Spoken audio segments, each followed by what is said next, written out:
राधे राधे। आज हम कार्तिक मास महात्म का 24वां अध्याय सुनेंगे। तो चलिए प्रारंभ करते हैं। 24वां अध्याय। लिखभाओं से निज दया से सुंदर भाव बताकर कार्तिक मास 24वां अध्याय सुनो सुधाकर। राजा पृथु ने कहा, हे नारद जी, आपने तुलसी के इतिहास व्रत महात्म्य के बारे में कहा। अब ये बताने की कृपा करें, कार्तिक मास में क्या और भी देवताओं का पूजन होता है, ये भी मुझे समझाकर कहिए। नारद जी ने कहा, पहले समय में पर्वत के निकट कर्तिपुर में एक धर्मात्मा धर्मदत्त नामक ब्राह्मण रहता था। वह भगवान विष्णु के सब व्रत करता था। एक दिन कार्तिक मास में वह एक पहर रात शेष रहने पर जागरण के लिए भगवान विष्णु के मंदिर में हर प्रकार की सामग्री लेकर जा रहा था कि मार्ग में उसने एक बड़ी भयंकर राक्षसी को देखा, जिसके बड़े बड़े दांत, लपकती हुई जीभ और लाल लाल नेत्र थे। उसका शरीर नंगा और मांस रहित था। उस भयंकर राक्षसी को देखकर धर्मदत्त बुरी तरह कांपने लगा। अन्य कुछ उपाय न देखकर उसने पूजा वाली थाली और जल का लोटा उसके ऊपर फेंक दिया, क्योंकि उसने भगवत नाम का जप करते हुए वह सामग्री और जल का लोटा जिसमें तुलसी दल पड़ा था उसको मारा था, जिससे उसके जन्म जन्मांतर के पाप नष्ट हो गए।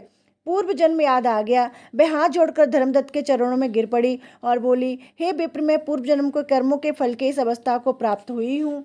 नारद जी ने कहा, हे राजन, उसे इस प्रकार प्रणाम करते देख अति विस्मित होकर धर्मदत्त ने पूछा, तेरी ये अवस्था किस प्रकार कैसे हुई? तू पूर्व जन्म में कहाँ रहती थी और तेरा कैसा चरित्र था, ये सब मुझे बता। उस राक्षसी ने, जिसका नाम कलहा था, उसने कहा कि हे ब्राह्मण, सौराष्ट्र में भिक्षुक नाम का एक ब्राह्मण रहता था। मैं उसकी पत्नी थी। मेरा स्वभाव बड़ा ही निष्ठुर था।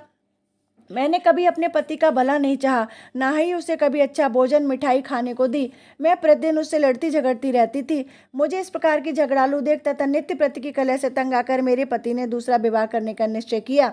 यह सुनकर कि मेरा पति दूसरा ब्याह से पहले ही विष खाकर आत्महत्या कर ली, मेरी मृत्यु के बाद यमदूत आए और मुझे गदा से मारते हुए यम के पास ले गए। यमराज ने मुझे देखकर चित्रगुप्त से पूछा, हे चित्रगुप्त, इसने क्या कर्म किया है? जो भी कर्म इसने किए हैं उनका फल इसे भोगना होगा।